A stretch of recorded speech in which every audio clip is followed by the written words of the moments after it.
Hi. Hello again. At the end of the last segment in the chapter, The Recurring Pattern, page 107, Ray led us to assess the role of the Holy Spirit in Jehovah's Witness life, and the question we had to ask at the end of the analysis was, is there any role really for the Holy Spirit to play other than to guide the anointed? Because you cannot have, if you're the average Jehovah's Witness, a direct relationship with God mediated through Christ, nor guided personally by the Holy Spirit, whereas the New Testament believers were all uniformly indwelt by the Holy Spirit. This was the anointing they had from God. Then we asked the related question, which is, if that is true, how can you worship God with your whole mind? Right. When the Holy Spirit is not allowed any place in the way you learn or how you make your decisions? You have to submit to the authority of someone else who is guided by the Holy Spirit. So that led to Ray's next subhead, which is the authority of a supreme religious council. He begins this way.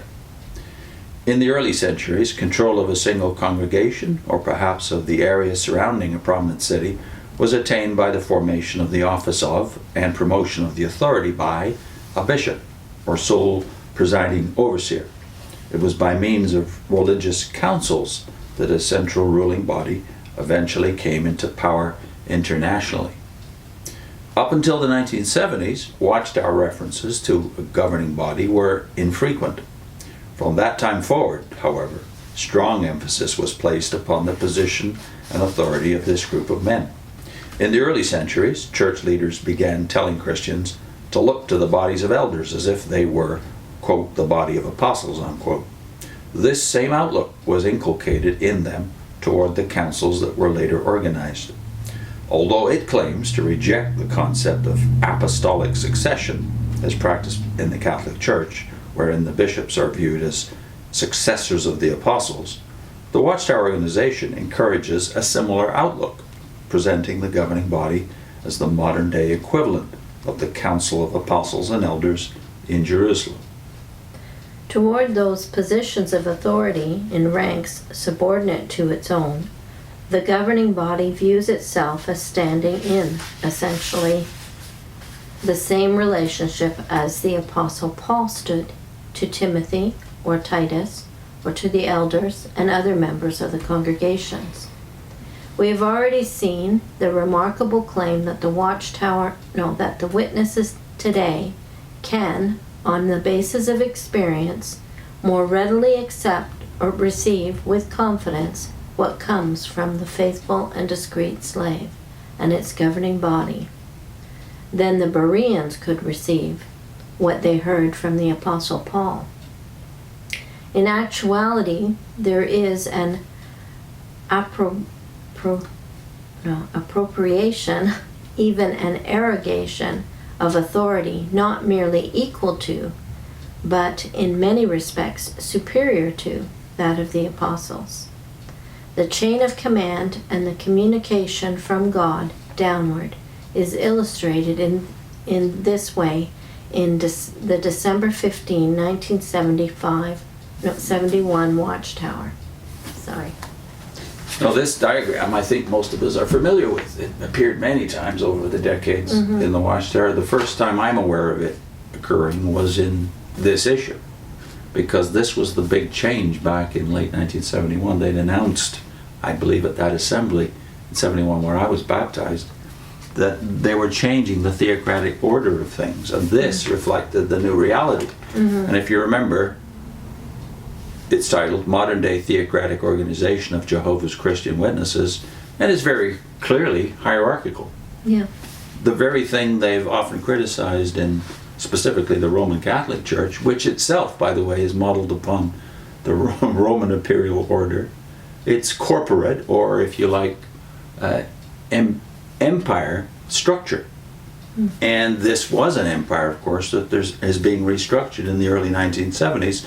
Very clearly, Jehovah God is at the top. Jesus is a very decided number 2. And number 3, faithful and discreet slave class.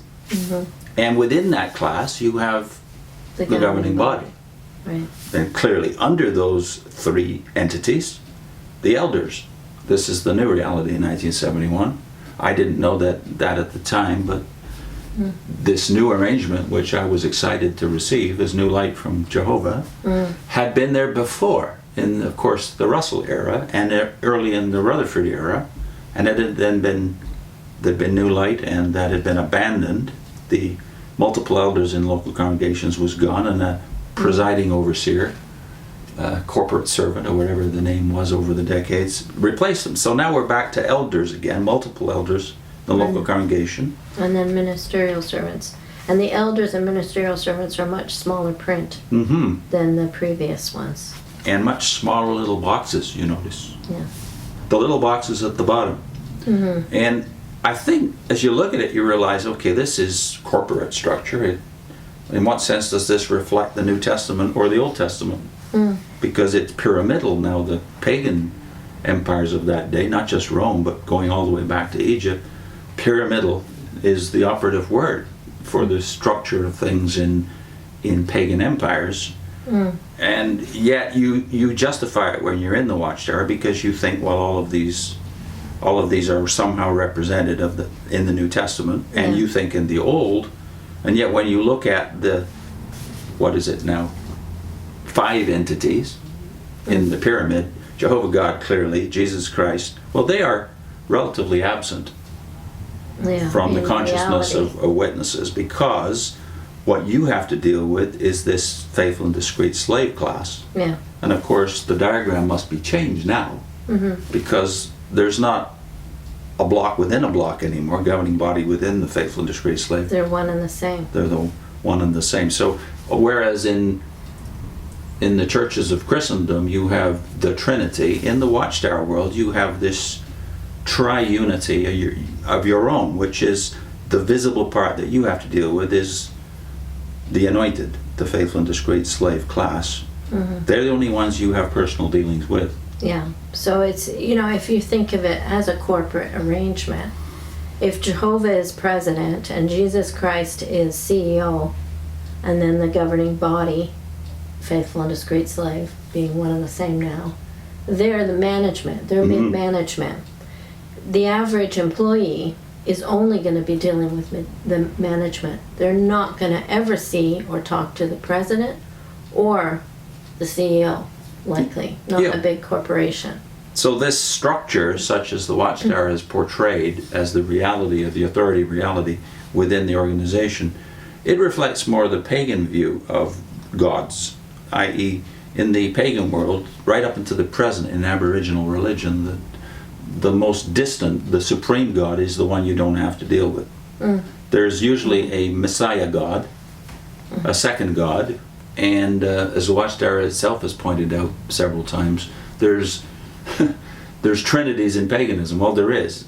Even in Egypt, for instance, there's Isis, the mother goddess, Osiris, the sun, and the supreme, Osiris, the supreme god, and Horus, the sun.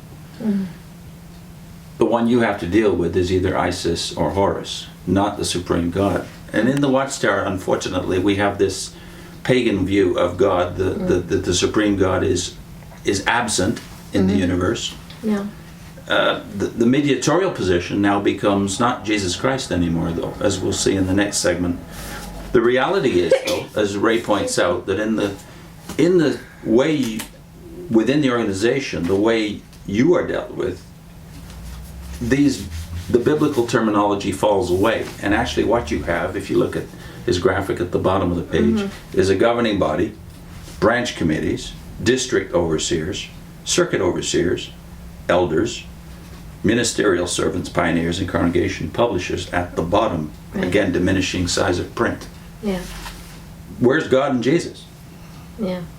So of the eight entities that you actually deal with in the Watchtower, how many of them have New Testament justification?